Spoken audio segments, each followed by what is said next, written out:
had a teacher, the teacher of teachers.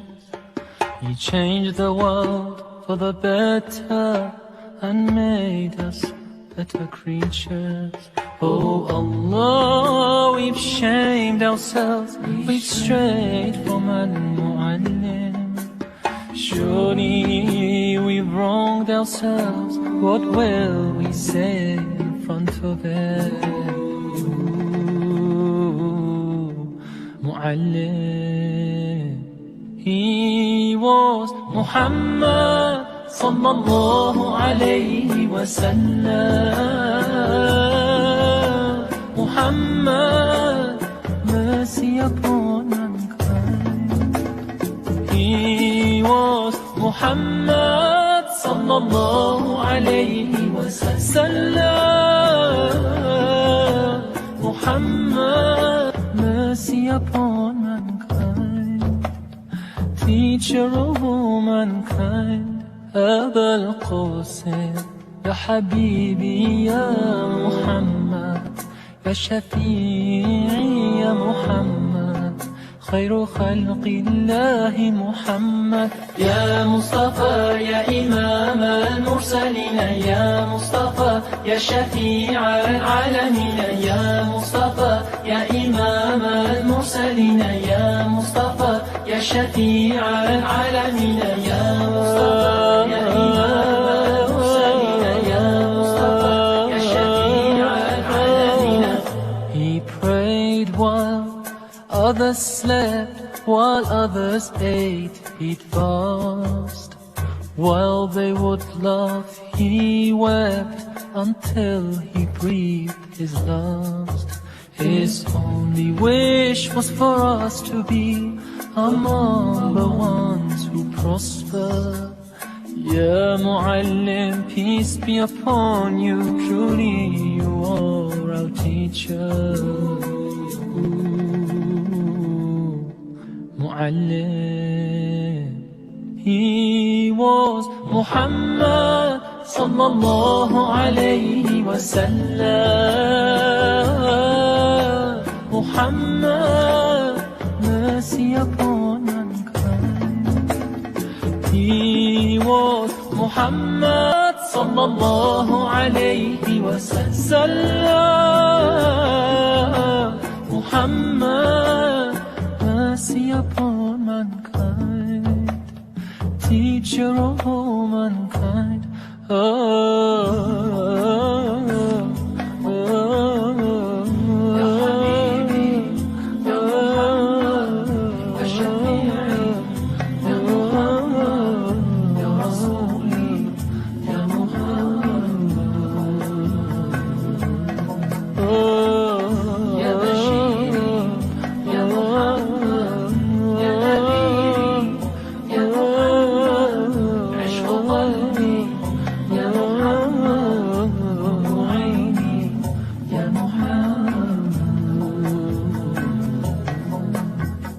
Taught us to be just and kind, and to feed the poor and hungry, help the wafer and the orphan child, and to not be cruel and miserly.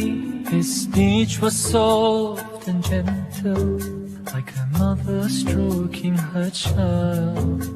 His mercy and compassion were most radiant when he smiled. He was Muhammad sallallahu alayhi wa sallam. Muhammad, mercy upon mankind. He was Muhammad sallallahu alayhi wa sallam. Muhammad, mercy upon mankind. Teacher of all mankind. أبا القاسم.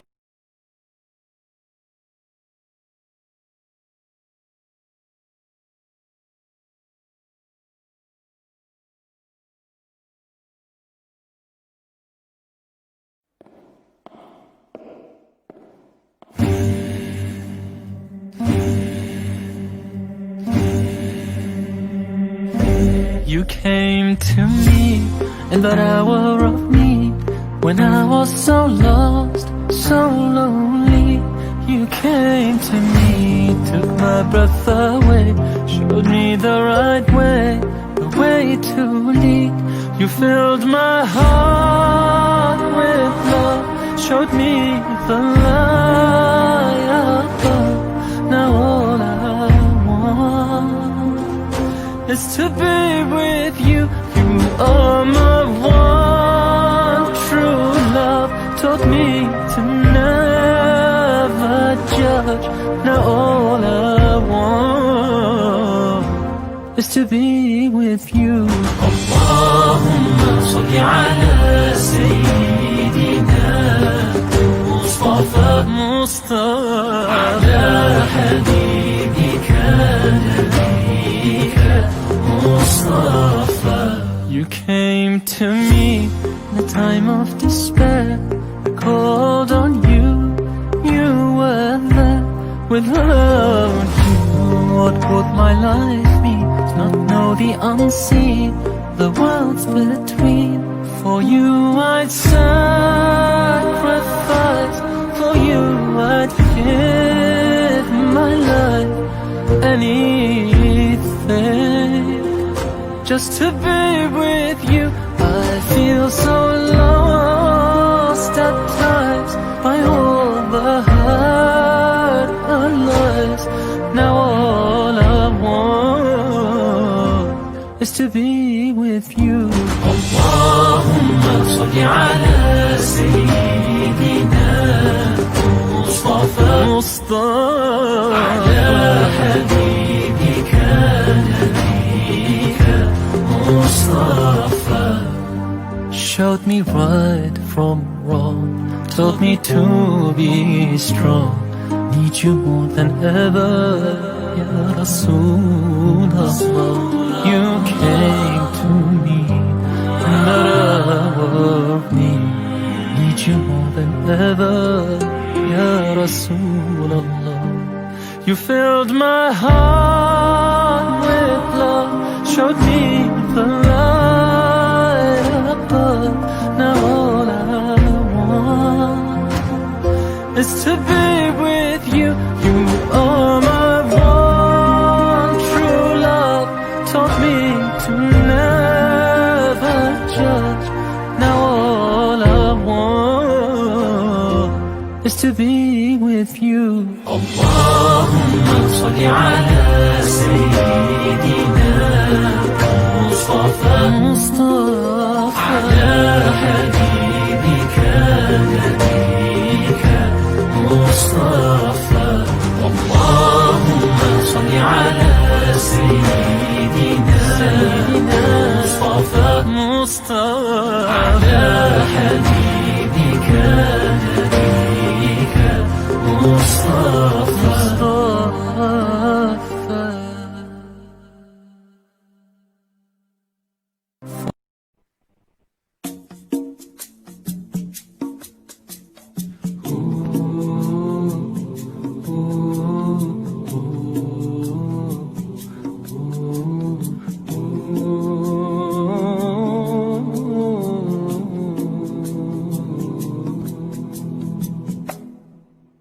We once had a teacher, the teacher of teachers.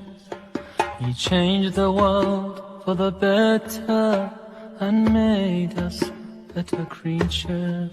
Oh Allah, we've shamed ourselves, we've strayed from Al-Mu'allim.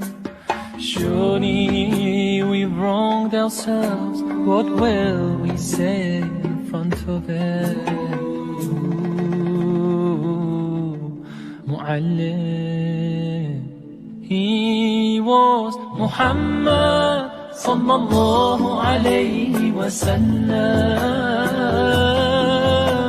Muhammad, mercy upon mankind. He was Muhammad sallallahu alayhi wa sallam.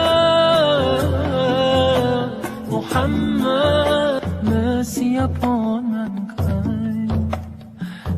teacher of all mankind. أبا القاسم يا حبيبي يا محمد، يا شفيعي يا محمد، خير خلق الله محمد. يا مصطفى يا إمام المرسلين، يا مصطفى يا شفيع العالمين، يا مصطفى يا إمام المرسلين، يا مصطفى يا شفيع العالمين، يا مصطفى يا إمام المرسلين، يا مصطفى يا شفيع العالمين.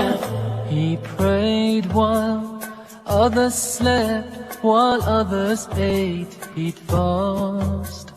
While they would laugh, he wept until he breathed his last. His only wish was for us to be among the ones who prosper. Ya Muallim, peace be upon you, truly you are our teacher. Muallim, he was Muhammad sallallahu alayhi wa sallam. Muhammad, mercy upon mankind. He was Muhammad sallallahu alayhi wa sallam. Muhammad, mercy upon mankind, teacher of all mankind.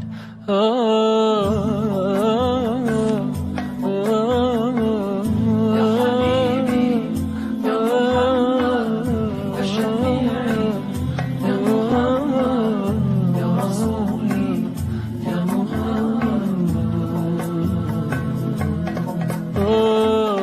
Ya Bashir, Ya Muhammad, Ya Nabi, Ya Muhammad, عشق قلبي يا محمد، وعيني يا محمد.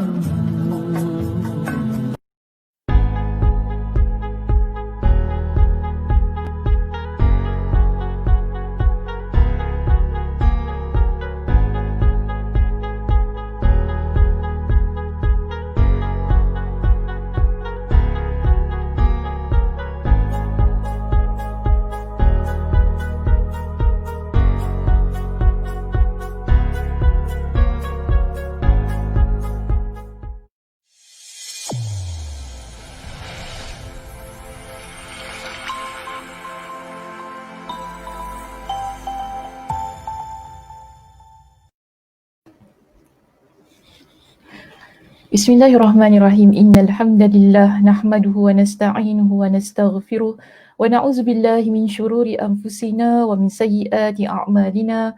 Man yahdihillahu fala mudhillalah wa man yudlilhu fala hadiyalah. Wa asyhadu an la ilaha illallah wahdahu la syarikalah wa asyhadu anna Muhammadan 'abduhu wa rasuluh. Amma ba'd. Rabbi shrah li sadri wa yassir li amri wahlul 'uqdatam min lisani yafqahu qawli. Rabbi zidni ilma warzuqni fahma. Allahumma inna nas'aluka ilman nafi'a wa rizqan tayyiba wa amalan mutaqabbala. Assalamualaikum warahmatullahi wabarakatuh. Apa khabar jemaah muslimah di Masjid Kasim pada pagi ini? Sihat semuanya? Hari ini siapa yang bersama dengan kita? Boleh saya tengok sikit siapa dia? Kita ada Kak Ramnah kita di sini. Oh, kita juga ada Kak Noh. Terima kasih. Kak Mas baru masuk dia. Assalamualaikum dan salam sejahtera para pecinta ilmu. Oh, terima kasih Kak Mas. Kaki tangan Masjid Kasim tak dilupakan. Masya-Allah, tabarakallah. Itulah kalau tak ada insan di belakang tabir, mana kan ada insan di depan tabir. Okey. Itu penting tu kan. Okey, baik. So kita ada Kak Zah kita, alhamdulillah. Ya, Kak Ros pun ada di sini. Dalam ke salam tu Kak Ros? Dalam Zaza, apa yang dalamnya? Okey, saya tahu maknanya salam ya di situ. Okey, baik. Terima kasih semua yang hadir pada pagi ini.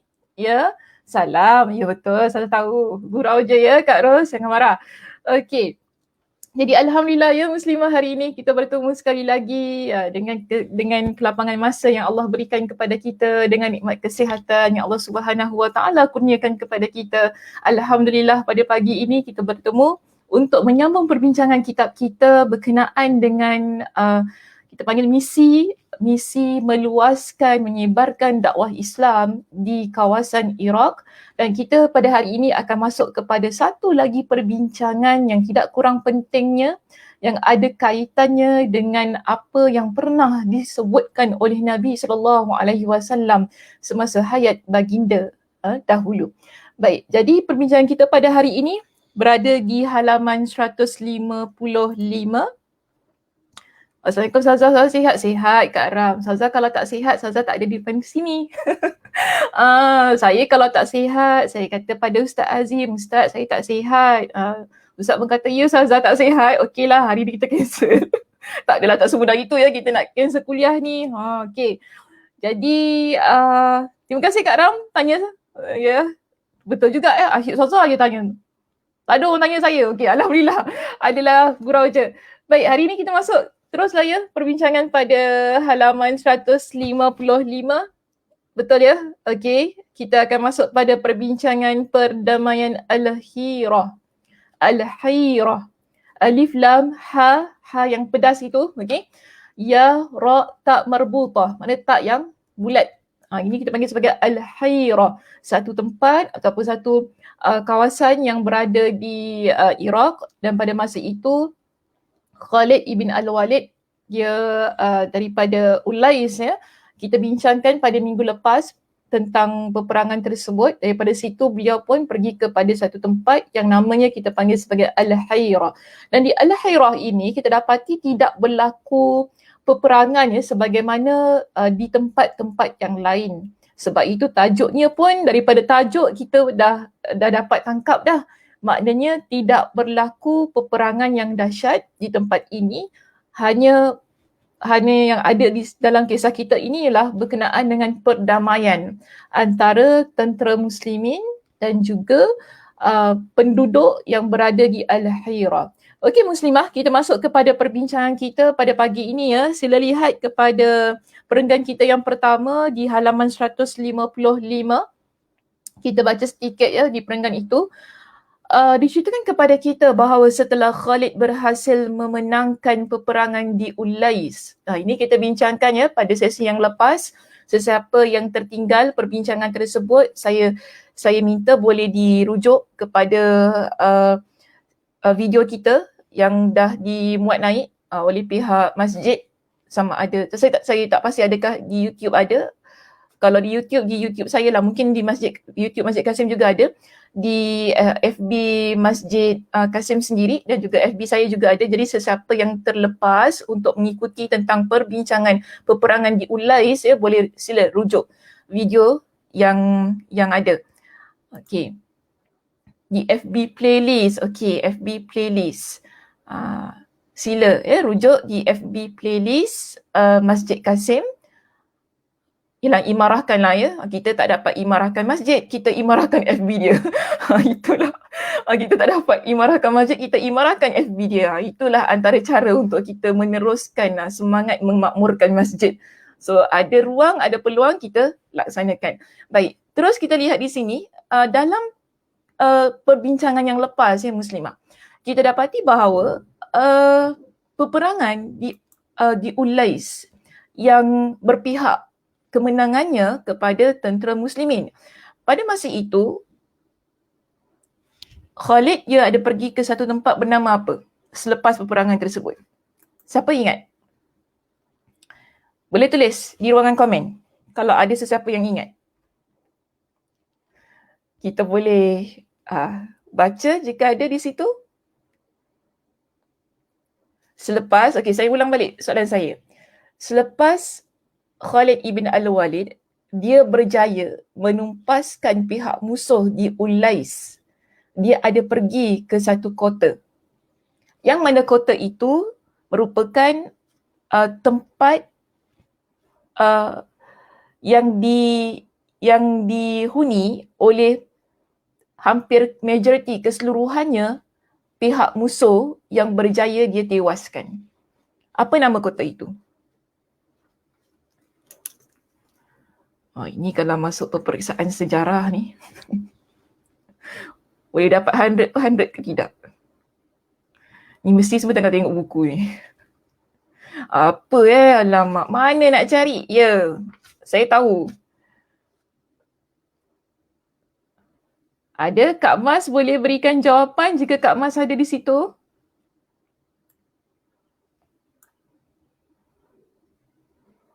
Tak jumpa ya jawapannya? Ada dalam kitab tu. Masya Allah, tabarakallah. Masya Allah, tabarakallah. Terima kasih. Ya, di situ jawapan yang diberikan. Kita ada Kak Mas kita ada Kak Zah, Kak Ram, kan? Semua berikan jawapan yang sama. Amrisya. Ya, kita ada kota yang namanya Amrisya yang ditakluki oleh Khalid ibn Al-Walid setelah peperangan di Ulais. Itu di halaman yang keberapa?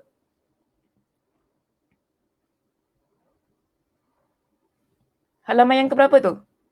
Mungkin boleh beritahu kepada rakan-rakan yang lain supaya mereka boleh rujuk.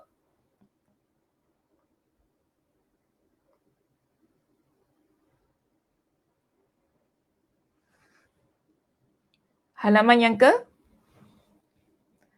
154. Okey, baik. Terima kasih Kak Mas. Baik, nama kota itu ya, Muslimah, terdapat di halaman kita yang ke 154. Boleh rujuk. Jadi, selepas peperangan di Ulais, Khalid ibn Al-Walid, beliau pergi ke kota ini ya untuk mengambil jizyah, untuk menawanlah kota tersebut kerana mereka yang tertewas, tentera musuh yang tertewas di dalam peperangan Ulais rata-ratanya adalah daripada kota Amrisya. Baik, daripada situ kita dapati ya Khalid dia singgah di Al-Hira. Ya, Khalid singgah di Al-Hira yang mana kita dapati di Al-Hira itu Khalid dia datang-datang di sana bukan Khalid terus serang, tidak begitu. Tetapi Khalid ibn Al-Walid dia berikan satu ucapan kepada penduduk di Al-Hira itu. Jika kita lihat ya dalam kitab kita di sini, disebutkan bahawa para pembesar kota tersebut keluar menyambutnya bersama Qabisah bin Iyas bin Hayyah At-Tai'i. Sebelumnya dia ditunjuk ataupun dia dilantik oleh Kisra sebagai governor wilayah. Kisra ni ialah kita panggil sebagai raja. Okey, raja yang ada di sana. Jadi itu adalah gelaran selain daripada raja. Jadi kita panggil Kisra di sini. Sebagai governor wilayah itu setelah An-Nu'man ibn Munzir. Jadi maknanya kedatangan Khalid ibn Al-Walid di Al-Hira, ia disambut dengan baik. Tak sebagaimana tempat-tempat yang sebelumnya. Betul tak? Bila kita bincangkan tentang peperangan Al-Madar, peperangan di Ulais, kemudian kita ada peperangan yang berlaku di mana di satu? Di Ubullah contohnya. Semua tempat-tempat ini, Khalid ibn Al-Walid ketika dia datang ke sana dah memang dengan satu keadaan nak berperang. Tetapi beza ketika tiba di Al-Hira. Ketika tiba di Al-Hira, tentera Khalid ibn Al-Walid tak terus-terus datang dengan satu tujuan untuk serang penduduknya. Lebih-lebih lagi apabila mereka disambut baik ya oleh kita lihat di situ governornya pembesar kota tersebut yang mana keluar menyambut Khalid ibn Al-Walid.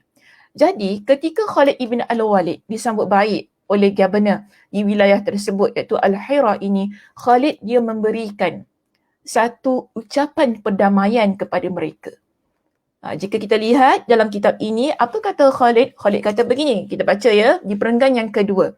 Okey, perenggan yang kedua di halaman 155, Khalid kata kepada mereka, aku mengajak kalian kepada Allah dan agama Islam. Ini dakwah. Ya, seru kepada Allah dan agama Islam. Jadi kebiasaannya ini adalah satu kita panggil apa yang telah dinasihatkan oleh Abu Bakar radhiyallahu an kepada semua panglima perangnya. Pergi ke mana-mana tempat kan, pergi ke satu tempat yang mana kita nak yang kita dah sampai di tempat itu, pertama sekali yang perlu dilakukan ialah apa? Berdakwah, seru, ajak mereka kepada Allah, kepada agama terlebih dahulu. Jangan datang-datang terus serang, melainkan kalau memanglah mereka tu nak serang kita. Ya, sedemikian. Tapi kalau mereka tak tunjukkan ciri-ciri nak menyerang, kan? Ciri-ciri nak serang ke ciri-ciri nak membunuh dan sebagainya, kita tak perlu untuk perang dia. Tapi yang perlu kita lakukan ialah perdamaian. So ini yang berlaku di Al-Hira. Sebab tu dia berbeza daripada tempat-tempat yang lain. Jadi Khalid ni pertama sekali Khalid beritahu kepada mereka, aku ajak kalian kepada Allah dan agama Islam. Jika kalian menerima tawaran ini, maka kalian termasuk dari kaum muslimin dan memiliki hak dan kewajipan yang sama dengan mereka. Maknanya bila kalian nak masuk agama Islam, ya, menerima agama Islam itu, kalian itu termasuk di kalangan orang-orang Islam, iaitu kaum muslimin, dan ada hak, ada kewajipan sebagaimana mereka. Namun, di sini diberikan lagi satu pilihan, iaitu jika kalian tidak menerima tawaran ini. Jadi maknanya kalau tak nak masuk agama Islam, diberikan dengan cadangan yang kedua, iaitu maka bayarlah jizyah. Dalam kitab kita dia letak upeti itulah kan. Tapi sebenarnya perkataan yang tepat ialah jizyah. Ya, bayarlah jizyah. J-I-Z-Y-A-H. Okey, jizyah. Kita letaklah di sini.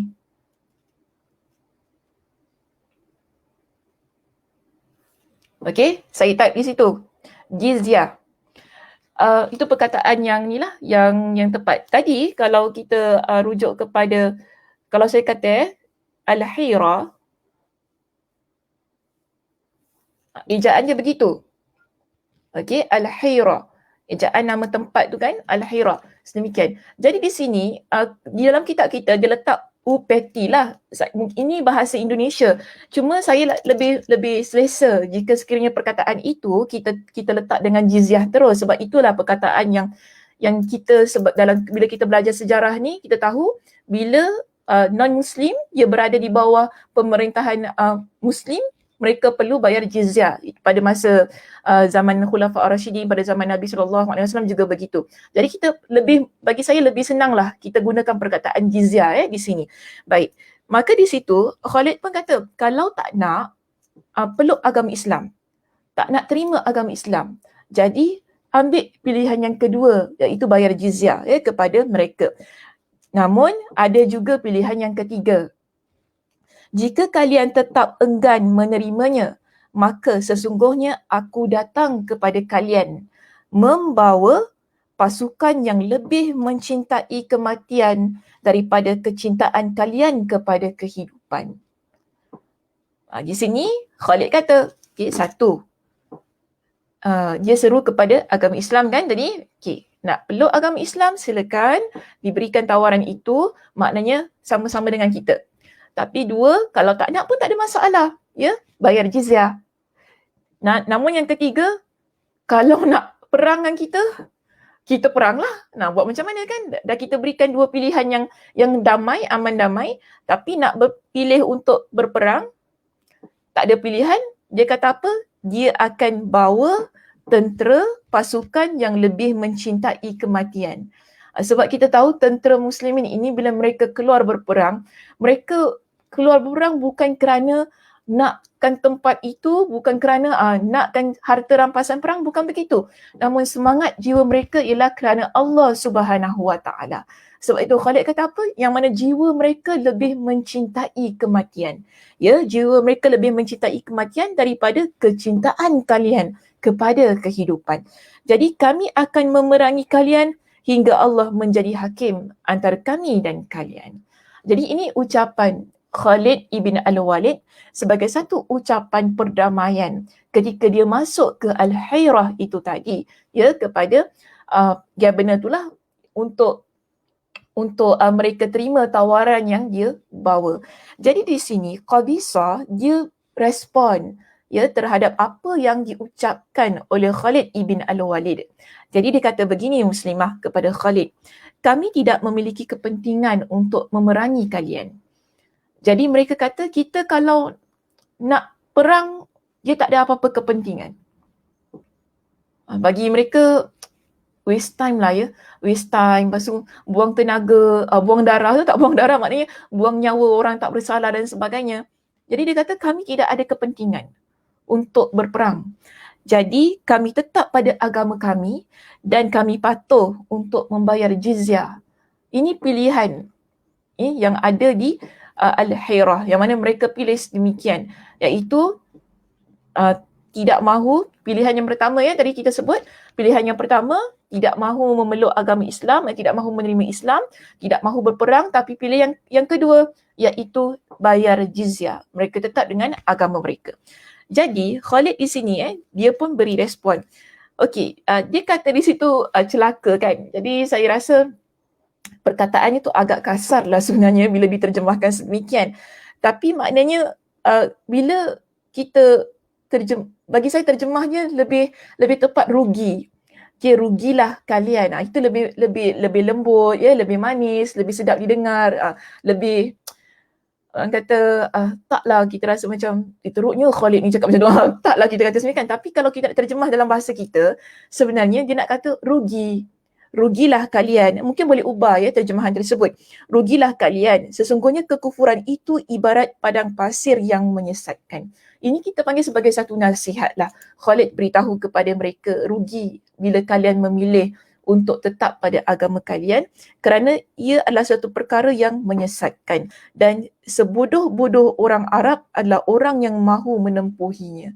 Maknanya nak duduk di tempat padang pasir yang tidak ada hala tuju. Begitulah maksud dia. Dia gunakan analogi yang sedemikian lah. Okey. Baik. Setelah itu, di sini disebutkan Khalid dia berjumpa dengan dua orang lelaki. Salah seorangnya orang Arab dan salah satunya adalah orang Ajam. Orang Ajam ni maksudnya bukan Arab lah. Okey, satu orang Arab, satu bukan Arab. Jadi non-Arab lah kita panggil sedemikian. Khalid tidak memakai, maknanya dia tak ambil perkhidmatan orang Arab itu, tetapi dia menggunakan perkhidmatan orang Ajam sebagai penunjuk jalannya.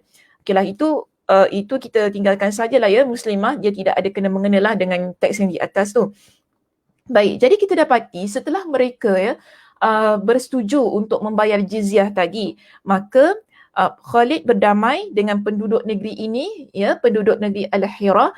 Jadi mereka bersetuju untuk membayar jizyah. Bila mereka memilih untuk membayar jizyah tadi, ada jumlahnya. Kalau kita lihat dalam kitab kita lihat di situ dengan penduduk negeri ini dengan ketentuan bahawa mereka diwajibkan membayar jizyah sebanyak 90,000 dirham. Dalam sebahagian riwayat disebutkan 200,000 dirham.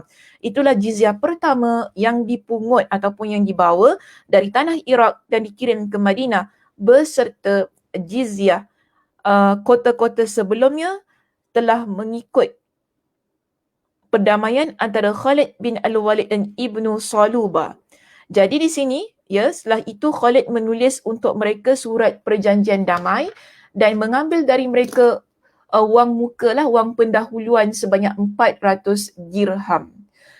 Ada satu kisah di dalam kitab kita ini yang menunjukkan tentang saya nak kata ramalan, boleh jugalah ramalan. Cuma macam tak sedap lah ramalan tu perkataan. Sebab pembukaan kota Al-Hirah ni Muslimah pernah disebutkan dalam sebuah hadis Nabi SAW. Jika kita lihat pada halaman kita yang ke-156 Nabi SAW, kalau dirujuklah dalam beberapa menerusi pembacaan saya, rujukan-rujukan saya pada beberapa teks-teks yang lain lah yang bukan berada dalam kitab kita ini, dikatakan bahawa pada tahun 9 Hijrah, pada tahun 9 Hijrah, Nabi pernah menyebut tentang pembukaan kota Al-Hirah. Itu semasa hayat Nabi SAW. Kemudian pada 12 Hijrah, ini berlaku pada 12 Hijrah, iaitu selepas kewafatan Nabi SAW, ia berlaku sebagaimana yang Nabi SAW pernah sebutkan ketika hayat baginda, iaitu pada 9 Hijrah. Jadi, kalau kita lihat di sini,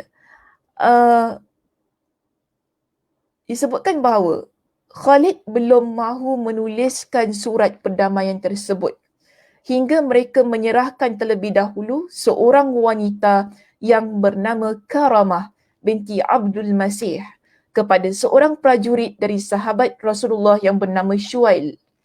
Sebabnya ketika Rasulullah sallallahu alaihi wasallam masih hidup pernah menyebutkan kelak mereka akan menaklukkan istana-istana Raja Al-Hira yang indah-indah seolah halaman istana mereka laksana taring-taring serigala.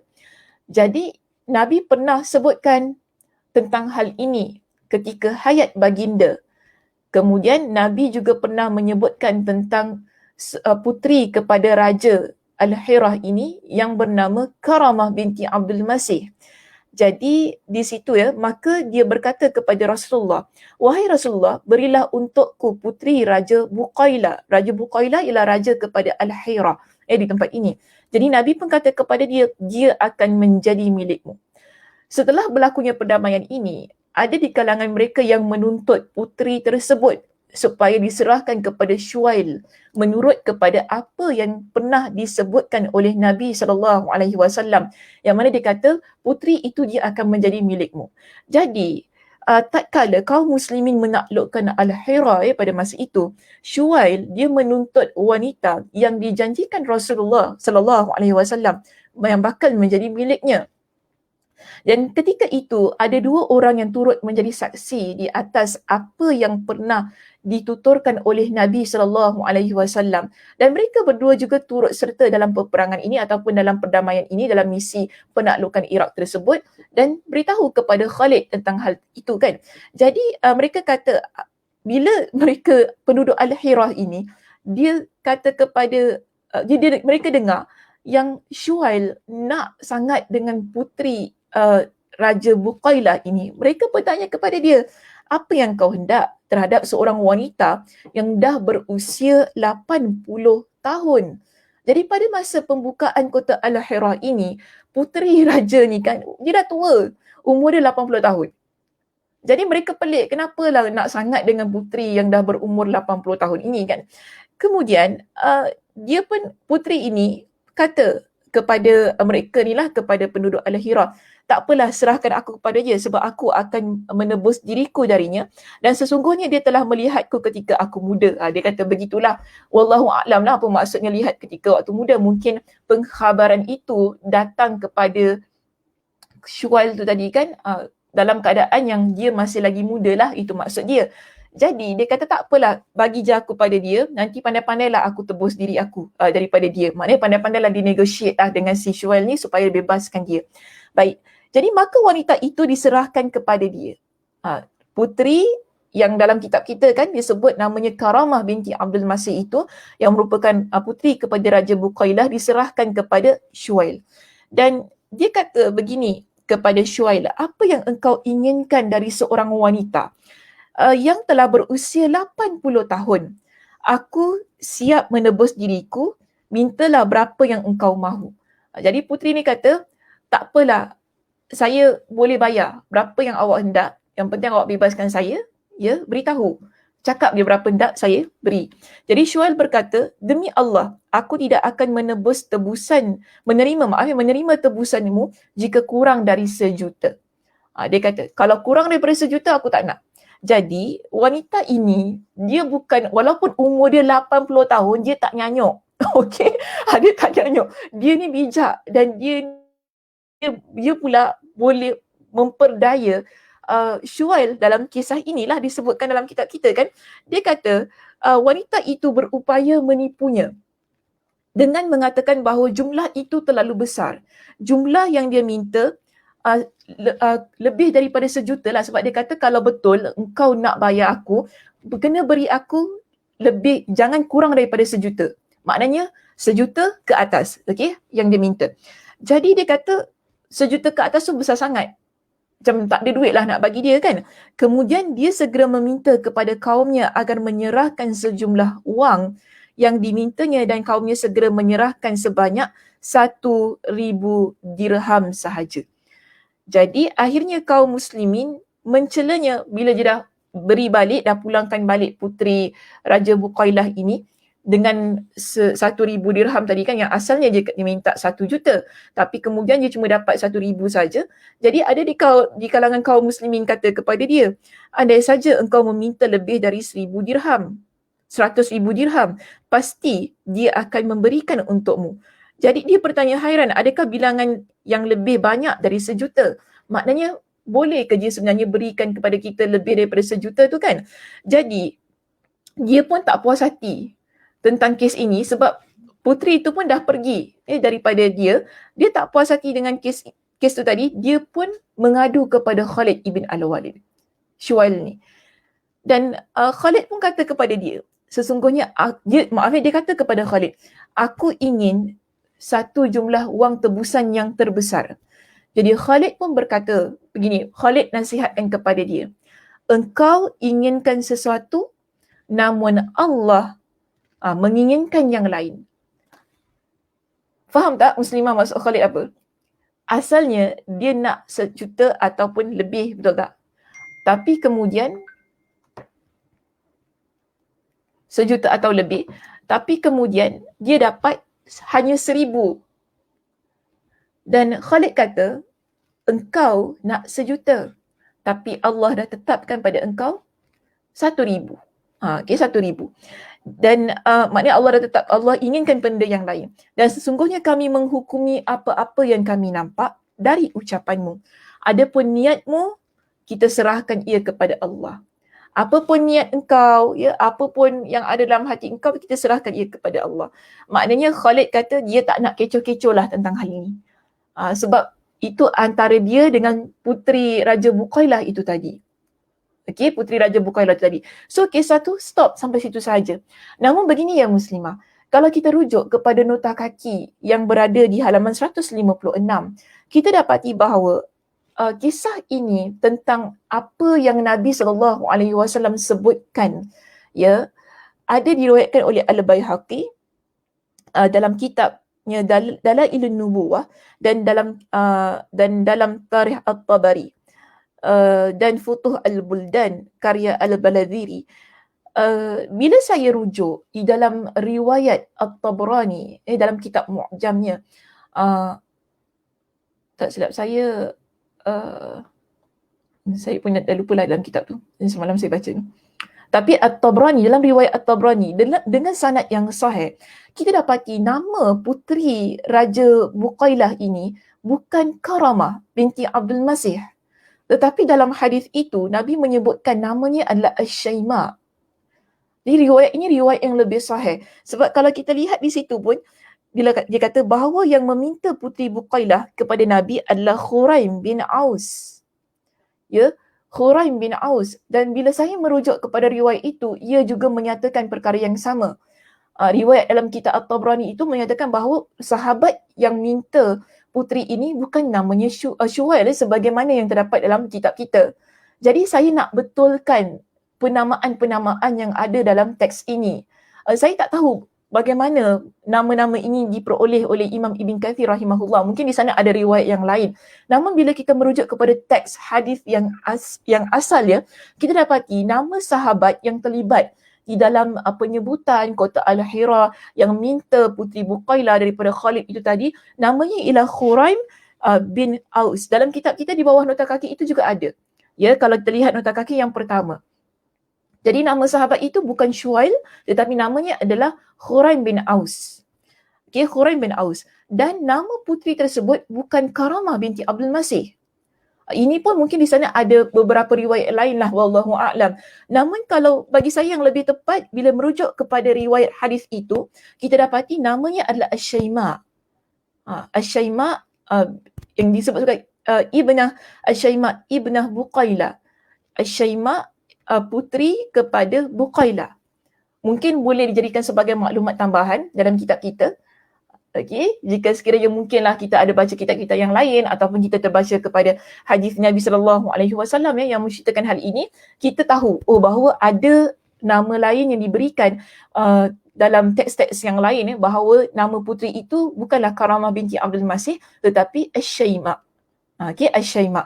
Dan nama sahabat ini bukan Shuwail, nama dia adalah Siapa tadi saya sebut? Khuraim.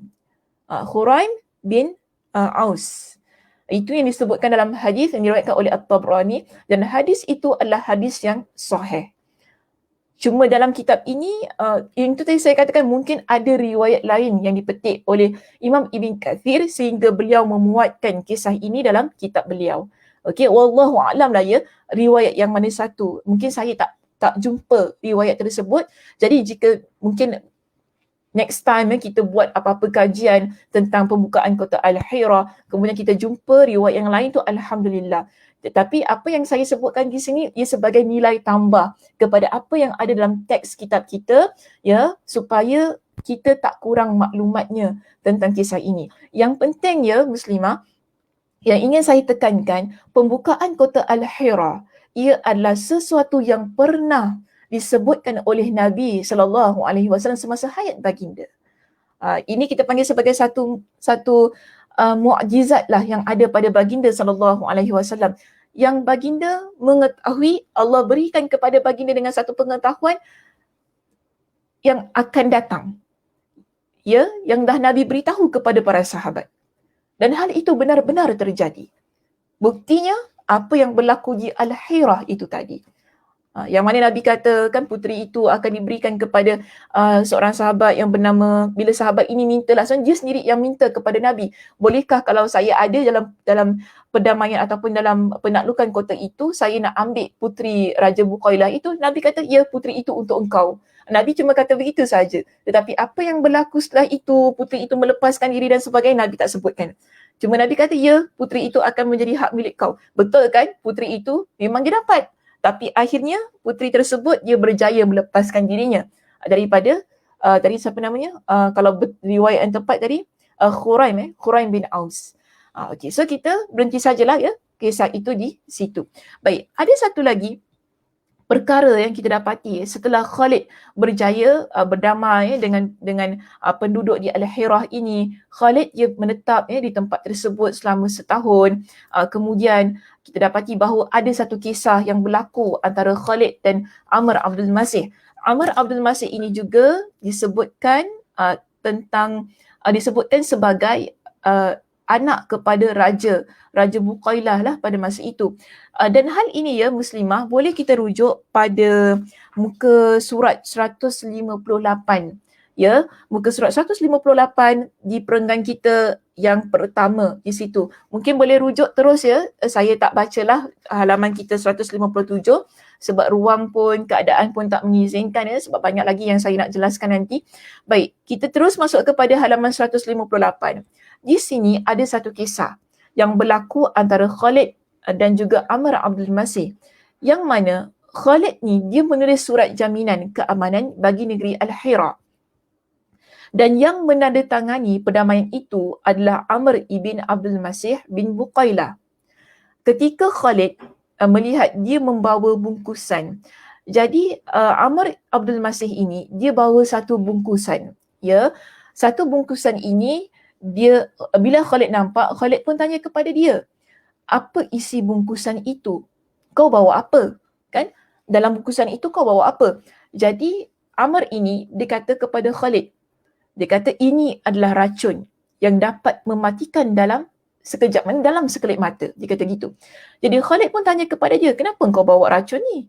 Nak buat apa kau bawa racun ni? Dan dia kata gini kepada Khalid, dia jawab, sengaja aku bawa kan, supaya apa? Akan aku makan jika aku melihat ada hal-hal yang tidak aku senangi menimpa kaum aku. Kematian lebih aku cintai daripada melihat kaumku sengsara. Dan maknanya beginilah, dia tak confident di bawah penaklukan ataupun di bawah pemerintahan Khalid ataupun pemerintahan muslimin ini, kaum dia iaitu penduduk Al-Hira ini akan aman. Dia bimbanglah begitu, dia tak yakin. Jadi dia kata kepada Khalid, kalau ada apa-apa perkara yang berlaku kepada kaum dia, kepada penduduk dia, yang mana dia lihat kesengsaraan, bagi dia lebih baik aku mati daripada aku lihat kesengsaraan yang nanti bakal dihadapi oleh kaum aku ini. Itu maksudnya dengan makan racun tersebut. Jadi Khalid ini apa dia buat? Dia mengambil satu tindakan yang drastik dia di sini. Dia terus ambil bungkusan itu, Dan dia kata, sesungguhnya satu jiwa tidak akan mati hingga ajal datang menjemputnya. Dia kata kepada Amr, kita ni takkan mati. Kita makan racun apa pun, maksudnya macam ni, nak kata gini Muslimah kepada Amr ni, engkau makan racun apa pun, tapi kalau memang bukan ajal engkau lagi belum sampai, kau takkan mati. Itu kata Khalid kepada orang ini, kepada Amr tu tadi. Betul lah kan, kita kalau terjun 5-6 tingkat, tapi kalau memang Allah kata belum ajal kita, memang tak ajal lagi lah. Itu pun biasa juga kita lihat, betul tak? Ada orang minum Clorox ke apa kan, kemudian dia minum Clorox, saya tak mati ya. Sebab apa? Bukan ajal dia lagi. Memang Allah tak nak ambil lagi ajal dia. Jadi apa yang Khalid kata tu betul lah. Kan dia kata kalau satu nyawa ni dia takkan mati selagi mana memang belum lagi ajal dia. Jadi apa yang Khalid buat, dia pun pergi makan racun tu. Ini yang pelik dalam cerita ni. Khalid tu dia makan racun tersebut, yang mana sebelum makan tu kan dia kata sambil membaca Bismillah, sebaik-baik nama Rabb pemilik bumi dan langit, dengan menyebut namanya segala macam penyakit tidak akan membahayakan. Yang maha pemurah lagi maha penyayang. Para pemimpin pasukan bergerak nak cegah Khalid ni. Jadi Khalid terus makan. Bila Khalid makan, pemimpin tentera muslimin yang lain nampak ni, terperanjat lah kan. Kenapa dia pergi makan racun tu? Mereka nak cegah. Mereka nak halang Khalid ni, nak tarik tangan dia. Tak sempat. Khalid terus makan. Namun Khalid terlebih dahulu makan dan menelan racun tersebut. Itu yang dilakukan oleh Khalid dalam peristiwa ini.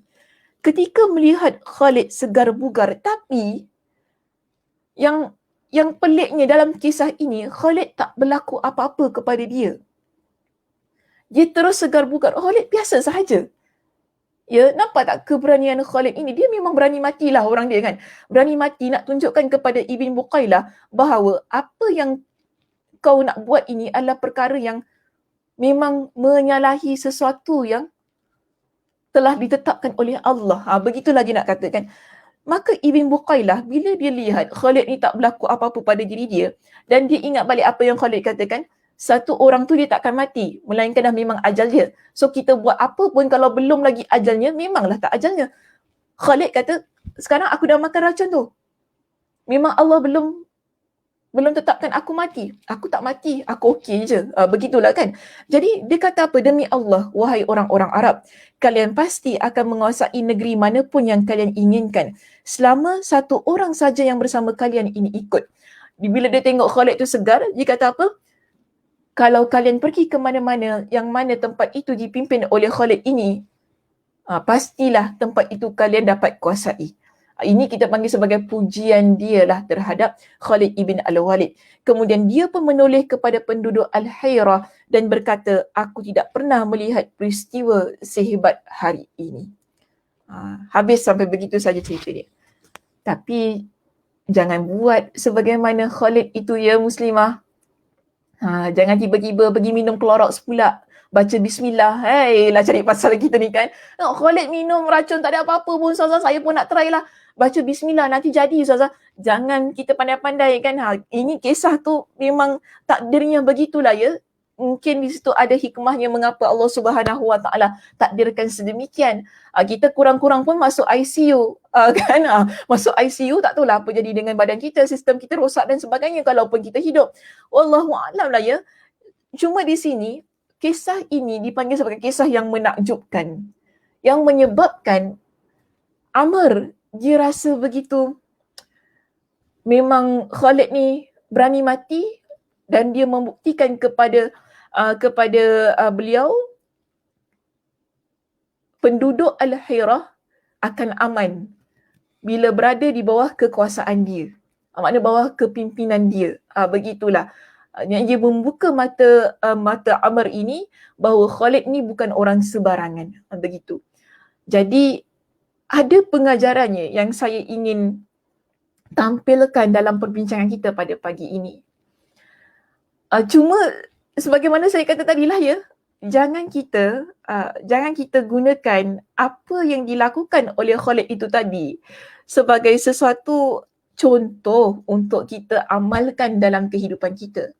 Tapi ada satu perkara yang Khalid lakukan yang ingin saya jelaskan di sini ialah tentang keutamaan bismillah ataupun keutamaan basmalah yang beliau lakukanlah tadi kan sebelum dia minum racun tu tadi. Dia baca bismillah, betul tak? Kalau kita lihat teks yang kita baca tadi, dia baca bismillah yang mana dia puji Allah Subhanahu Wa Taala dengan bismillah untuk menunjukkan pada basmalah itu, yakni pada ucapan bismillah ada keberkatannya. Namanya sekali lagi saya nak kata, jangan pula kita ni muslimah pergi minum racun, dah gaduh-gaduh dengan suami pergi minum kelorok dekat dapur kan bismillah, mudah-mudahan selamat. Jangan, tak ada maknanya ya. Okey, cuma ini saya nak kata di sini, saya pun nak terketawa. Jangan buat begitu ya. Tiba-tiba pula kan buat perkara-perkara yang, maaf katalah, perkara-perkara yang tak bijak ni jangan buat. Cuma yang nak saya jelaskan ialah betapa pada ungkapan kata bismillah itu sebenarnya ada keutamaannya yang tersendiri. Dan hal itu banyak disebutkan oleh Nabi SAW di dalam hadis-hadis baginda. Kita dah habis ya bincang tentang Al-Hirah itu tadi. Maknanya penaklukan kota Al-Hirah dapat dilakukan dengan secara aman damai dan ia berakhir dengan kisah tersebut. Jadi kita nak ambil ini keutamaan yang berlaku dalam kisah itu ialah ada satu keutamaan yang ditampilkan oleh Khalid ibn Al-Walid ialah bukan keutamaan minum racun ya, tapi keutamaan beliau menyebutkan ucapan bismillah, yakni basmalah itu tadi. Ada satu kisah ya muslimah yang ingin saya tampilkan di sini tentang bismillah yang Nabi SAW pernah sebutkan. Dalam kisah ini Nabi SAW pernah menasihati seorang sahabat yang dia pernah menunggang satu tunggangan bersama dengan Nabi SAW. Bila tunggangan ini, ya, kalau dalam bahasa Arab itu disebutkan fa'atharat bihi dabbah. Binatang tunggangan tersebut iaitu unta ni, dia macam kecoh sikit lah unta tu kan. Jadi dia cela ketika unta ni dia buat kerenah ke apa kan. Jadi dia kata apa? Ta'isa syaitan. Dia kata apa? Celakalah syaitan. Dia kata gitu. Faqala, Nabi pun kata kepada dia, la taf'al. Jangan ucap dengan ucapan begitu. Fa innahu yata'azamu idza qulta dhalika hatta yasira mithlal jabal. Jadi Nabi kata kepada sahabat ini, jangan kau kata celakalah syaitan. Sebab bila kau ucap dengan ucapan yang sedemikian, syaitan itu dia akan jadi lebih besar. Ya, syaitan akan jadi lebih besar. Macam mana besarnya Nabi kata? Mislal jabal, seperti gunung. Okey, Nabi sebut tadi kan? Mislal jabali.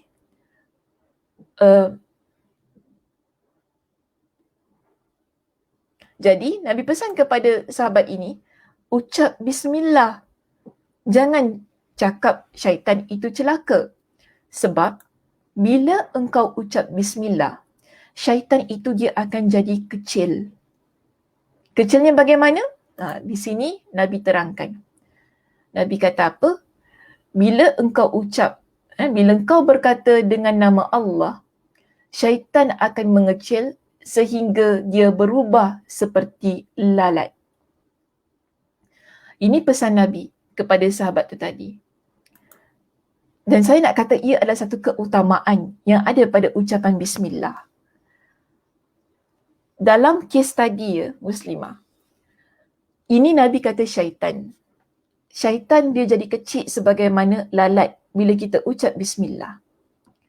Dalam kes tadi, kita lihat Khalid ibn Al-Walid, dia baca bismillah. Ketika dia nak makan tadi kan depan siapa tadi? Amr tu tadi, yang rasa diri dia hebat, yang rasa diri dia tu besar kan. Depan manusia, bila kita ucap bismillah, akhirnya ia pun boleh menyebabkan dia rasa begitu kecil. Khalid tu, bila dia makan racun tadi, dia ucap bismillah. Bila Ibn Buqailah, iaitu Amr lihat tu kan, yang menyebabkan tak ada apa-apa tu, dia rasa diri dia kecil. Dia rasa diri dia kecil dan lalu dia meletakkan kehebatan itu kepada Khalid. Akhirnya dia lihat kepada penduduk Al-Hira. Maknanya sebagai seorang pemimpin dia pada masa itu, dia lihat kepada penduduk Al-Hira dan dia pun mengakui kehebatan Khalid ibn Al-Walid. Sesama manusia, kan, bila dia dah terkena, bila dia kena dengan ungkapan kata bismillah dan dia melihat kepada kekuatan, kehebatan ungkapan kata bismillah, akhirnya dia rasa diri dia kecil. Apatah lagi syaitan itu. Ini yang Nabi pesan. Syaitan, dia jadi lebih kecil bila kita ucap bismillah. Jadi kita ni, jangan kita cela syaitan. Betul lah, Ustazah, syaitan tu jahat, kita kena cela dia. Betul. Tak ada sesiapa pun yang menafikan bahawa syaitan itu jahat, muslimah. Ya, tetapi kita jangan cela dia. Namun, bila ada apa-apa yang berlaku lebih baik, kita ucapkan bismillah. Kerana ia akan menyebabkan syaitan itu menjadi kecil sebagaimana lalat. Tapi kalau kita cela dia, kan, seolah-olah kita kata dia itu memanglah hebat. Betul tak? Kalau kita rujuk kepada terjemahan hadis ini, bila kita kata syaitan itu, kita cela syaitan tu tadi kan, syaitan tu akan kata, dengan kekuatan aku mengalahkan dia. Okay? Syaitan tu jadi lebih besar. Dia rasa diri dia hebat. Sebab apa? Dia berjaya menyebabkan sesuatu yang memudaratkan seseorang. Jadi kita cela dia. Namun bila kita kata bismillah dengan nama Allah, dengan nama Allah, itu menunjukkan bahawa kita meletakkan kehebatan tersebut kepada Allah, bukan kepada syaitan yang berjaya mengganggu dan sebagainya. Maka sebab itu Nabi SAW pesan kepada kita, ya. Di sini Nabi SAW kata apa? Ucap bismillah. Jangan cela dia. Sebab apa? Bila kita ucap bismillah, ucapan itu akan menjadikan syaitan kecil, bertambah kecil sebagaimana lalat. Sebagaimana seekor lalat. Ya, sebab itu kita dapati, ya, dalam hadis yang lain, Nabi SAW juga ada menyebutkan tentang bagaimana bismillah ni dapat menyebabkan syaitan tak boleh menginap dalam rumah kita. Syaitan tak boleh makan bersama dengan kita. Dengan ucapan bismillah itu sahaja. Di sini ada sebuah hadis yang Nabi SAW sebutkan. Yang mana Nabi kata apa? Idza dakhala ar-rajulu baitahu fadzakara Allah inda dukhulihi wa inda ta'amihi qala asy-syaitan la mabita lakum wala 'asha. Nabi pernah beritahu kepada kita muslimah, jika seseorang dia menyebut nama Allah, ya, jika seseorang dia menyebut nama Allah, iaitu yang menyebut nama Allah ni ialah kita menyebut bismillah dengan nama Allah. Ya, ungkapan kata bismillah itu sendiri maksudnya apa? Bismillah dengan nama Allah. Bila kita sebut nama Allah ketika kita hendak masuk ke rumah kita. Jadi kita balik pasar, balik mana-manalah kan, balik daripada shopping mall ke apa-apa, nak masuk rumah kita, baca bismillah. Ya, bila kita baca bismillah, Nabi kata ketika hendak dan juga ketika hendak makannya, maka syaitan berkata, kalian iaitu bangsa syaitan tidak akan tidak ada tempat menginap dan tidak ada makan malam. Jadi bila kita masuk rumah kita ni, kita baca bismillah. Bila kita nak makan, kita baca bismillah. Syaitan yang ada bersama dengan kita, dia akan ke tepi. Kalau kita balik rumah, ya, balik daripada mana-mana lah muslimah. Kan balik masjid pun kadang-kadang syaitan ikut kita. Okay, kita balik mana-mana lah ni muslimah. Kita nak masuk rumah ni sekarang, baca bismillah. Syaitan tu tak jadi masuk bersama dengan kita.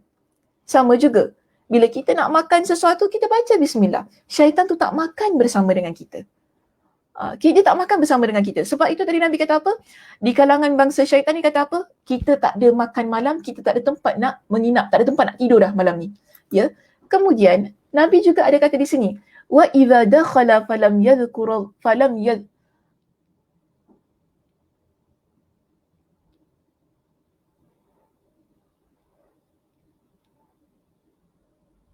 Okey, maaf saya baca sekali. Wa idza dakhala falam yadhkurillaha inda dukhulihi qala syaitan adraktumul bait. Jika dia masuk, kan tadi kan, tanpa falam yadhkurillah, tanpa dia sebut nama Allah. Okey, jika seseorang tidak menyebut nama Allah ketika hendak masuk rumahnya, Lihat ya pada perenggan saya yang kedua di situ, di slide saya di sini. Okey. Tanpa menyebut nama Allah, mana tadi? Kalian, Allahu Akbar. Saya ketika hendak masuk rumahnya, maka syaitan berkata, kalian ada tempat menginap. Dan jika seseorang tidak menyebut nama Allah sewaktu hendak makan, maka syaitan berkata, kalian boleh menginap, makna boleh stay dan makan malam. Hadis ni hadis riwayat Imam Muslim. Jadi saya nak ringkaskan hadis ini Muslimah tentang keutamaan bismillah ini. Bila kita baca bismillah nak masuk rumah, bila kita nak baca bismillah ketika kita hendak makan, syaitan dia akan stay away. Okay, dia akan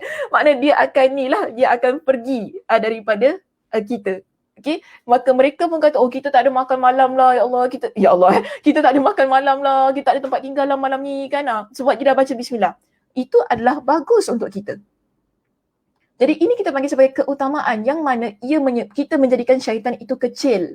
Dia tak jadi bersama dengan kita, tak jadi bersama-sama dengan kita dalam setiap keadaan yang kita lakukan.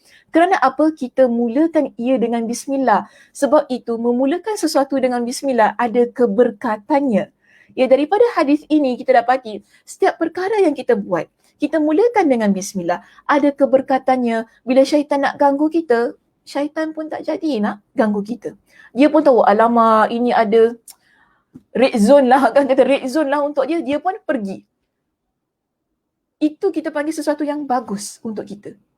Ya. Sebab itu, ya Muslimah, jika kita rujuk kepada hadis yang lain, saya ambil ini sebagai hadis kita yang terakhir dalam perbincangan kita berkenaan dengan keutamaan bismillah sebagaimana yang dibaca oleh Khalid ibn Al-Walid sebelum dia makan racun. Sekali lagi saya nak tekankan, jangan makan racun. Okey, jangan makan racun. Jangan makan racun, pergi baca bismillah. Okey, sekali lagi saya nak tekankan, jangan ambil itu sebagai contoh. Yang kita nak ambil contohnya ialah keutamaan bismillah itu tadi. Ya, yang mana Nabi sebutkan di sini. Biasa kan? Okey, bagi saya ini adalah hadis yang paling popular, lebih-lebih lagi pada musim COVID-19. Dia paling popular yang kita amalkan. Siapa-siapa pula di antara kita yang dulu pun kita jarang amalkan, kita jadi makin istiqamah amalkan, yang tak pernah amalkan pun jadi amalkan. Ya, bacaan ini, zikir ini. Kerana apa? Kerana COVID-19 yang berlaku sekarang ini. Nabi kata, mereka yang baca, ya, zikir ini, ungkapan ini 3 kali pagi, 3 kali petang, ada keutamaan yang Allah berikan kepada dia. Kalau kita rujuk dalam hadis ini yang diriwayatkan oleh Imam Abu Daud dengan status hadisnya yang sahih, Nabi kata, man qala bismillahilladzi, lihat ya Muslimah, zikir ini ia bermula dengan bismillah. Ya, ia bermula dengan bismillah, iaitu dengan nama Allah. Bismillahilladzi la yadurru ma'asmihi syai'un fil ardi wala fis sama'. Saya terlupalah nak warnakan sampai wala fis sama'i wa huwa samiul alim. Baik. Jadi hadis ucapan zikir ini ya, Bismillahilladzi la yadurru ma'asmihi syai'un fil ardi wala fis sama'i wa huwa samiul alim. 3 marrat, sebanyak 3 kali. Lam tusibhu faj'atu bala'in hatta yusbiha wa man qalaha hina yusbih 3 marrat lam tusibhu faj'atu bala'in hatta yumsiya. Nabi kata, ya, sesiapa yang mengucapkan, dia baca bismillahilladzi la yadurru ma'asmihi syai'un fil ardi wala fis sama' wa huwas sami'ul alim, dengan nama Allah yang tidak ada sesuatu pun di muka bumi dan di langit yang boleh memberikan, ya, yang boleh memberikan bahaya dan tidak yang boleh memberikan bahaya, dan dia maha mendengar lagi maha mengetahui, sebanyak 3 kali. Iaitu dia baca ya hadis ini ataupun dia baca doa ini yang bermula dengan bismillah itu tadi kan, sebanyak 3 kali di waktu pagi. Maka dia tidak akan tertimpa, di waktu petang, maka dia tidak akan tertimpa musibah yang datang kepadanya dengan tiba-tiba hingga waktu pagi. Bila kita baca 3 kali pada waktu pagi, okey, pada waktu petang, pada waktu petang, tidak ada sesuatu yang membahayakan kita yang akan menimpa kita hinggalah kepada hinggalah waktu pagi.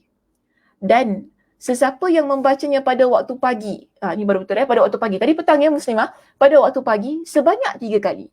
Maka dia tidak akan tertimpa bencana yang datang dengannya dengan tiba-tiba hingga ke waktu petang. Jadi, kita baca tadi, kan? Kita baca tadi 3 kali pagi, 3 kali petang, ya. 3 kali pagi, 3 kali petang. Nabi kata tidak ada bencana yang akan menimpa dia. Baca pada waktu petang hingga ke esok paginya tidak ada bencana. Baca pada waktu pagi hingga ke petangnya tidak ada apa-apa bencana. Jadi dia rotate-nya kan, dia punya aturannya itu tadi daripada pagi hingga ke esokan paginya. 3 kali pagi, 3 kali petang. Jadi ini kita panggil sebagai sesuatu yang kita amalkan dengan keutamaan bismillah. Zikir yang bermula dengan bismillah itu tadi. Bagi sesuatu yang memberi manfaat dalam kehidupan kita. Setiap hari. Ya, daripada pagi hingga petang, daripada petang hingga ke keesokan harinya. Sebab itulah kan ramai antara kita yang mengamalkan zikir ini, mudah-mudahanlah dengan keberkatannya ya kita Allah Subhanahu Wa Taala lindungi kita daripada sebarang perkara-perkara yang bahaya, antaranya penyakit. Ya, antaranya penyakit. Jadi kita kata keutamaan bismillah ini ia bukan hanya tentang keberkatannya, tetapi ialah bagaimana Nabi SAW menyebutkan ia sebagai satu ayat, satu ucapan yang mampu, dengan izin Allah Subhanahu Wa Taala ya muslimah, yang mampu memberikan kepada kita ya dengan kekuasaan Allah itu satu bentuk perlindungan bagi kita daripada perkara-perkara yang berbahaya. Mungkin sebab itu di sini Khalid ibn Al-Walid dia mengamalkan tadi kan dia baca tadilah kan dengan ungkapan-ungkapan yang tidak akan membahayakan diri dia, yang mana dia mulakan dengan bismillah itu tadi. Sekali lagi saya pesan, jangan makan ataupun minum racun. Jangan ikut macam Khalid Al-Walid itu tadilah. Untuk dia selamatlah sebab takdirnya begitu. Untuk kita belum tentu lagi ya, walaupun kita baca dengan bismillah. Habis susah-susah tak yakin ke dengan keutamaan bismillah? Betul lah, tapi janganlah kita campakkan diri kita pada perkara-perkara yang berbahaya. Itu juga ada dalam agama kita. Okay? La darar wala dirar, Nabi kata. La darar wala dirar. Jangan buat perkara-perkara yang memudaratkan dan juga yang memudaratkan. Itu juga pesan Nabi. Cuma di sini yang ingin saya tekankan ialah bagaimana kita ni ya muslimah dalam keadaan kehidupan kita sehari-harian ini, bagaimana kita mempraktikkan, bagaimana kita ni sentiasa meletakkan bismillah di awal setiap perbuatan kita. Yang kita jadikan ia amalan. Setiap apa yang kita nak buat jangan lupa untuk kita awali ia dengan bismillah. Mudah-mudahan ada keberkatannya, mudah-mudahan ada sesuatu yang Allah Subhanahu Wa Taala berikan kepada kita. Kerana apa? Kita ingat kepada Allah Subhanahu Wa Taala itu tadi. Okey muslimah, itu sahaja perbincangan kita untuk pagi ini. Terima kasih kerana mengikuti pengajian kita ya di Masjid Kasim pada pagi ini dan terus-terusan bersama dengan saya walaupun macam sedikit lewat ya hari ini. Mudah-mudahan ya ada manfaatnya daripada apa yang telah kita bincangkan tentang perdamaian di kota Al-Hairah itu tadi, dan juga apa yang kita peroleh daripada kisah yang berlaku antara Khalid ibn Al-Walid dan juga Amr ibn Abdul Masih tersebut.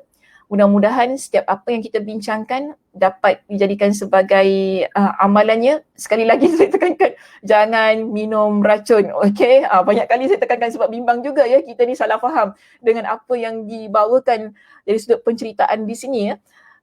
Dan mudah-mudahan juga Allah Subhanahu Wa Taala yang memberikan kepada kita dengan kesihatan dan juga nikmat kelapangan masa untuk kita bertemu di sesi yang akan datang.